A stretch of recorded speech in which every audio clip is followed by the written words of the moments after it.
Amethyst with WTI, and this right here is Mr. Levi. He is my kitten that I have adopted.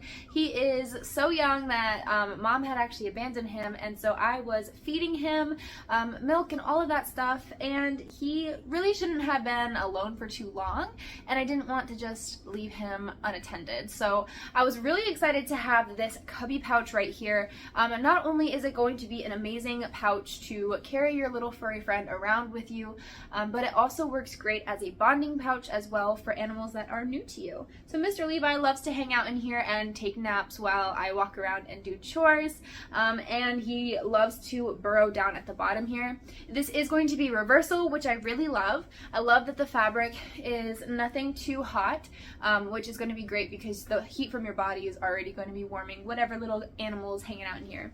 It is very, very large. It will definitely fit a full-grown cat or a small dog as well. And I really like that there's a little pocket here, and it really is just extremely user-friendly. And they really thought of everything when creating this with that little pocket. I really, really love this bonding pouch.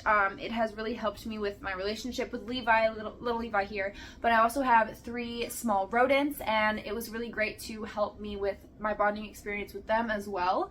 For a long time they were very skittish, and getting something like this to have them by me while I do work or something has been really helpful for our relationship as well. So I really, really love this. I highly recommend it if you have a little one that you want to carry around with you, or if you are trying to just have a little bit more bonding with that little one. So I highly, highly recommend it, and that is my point of view.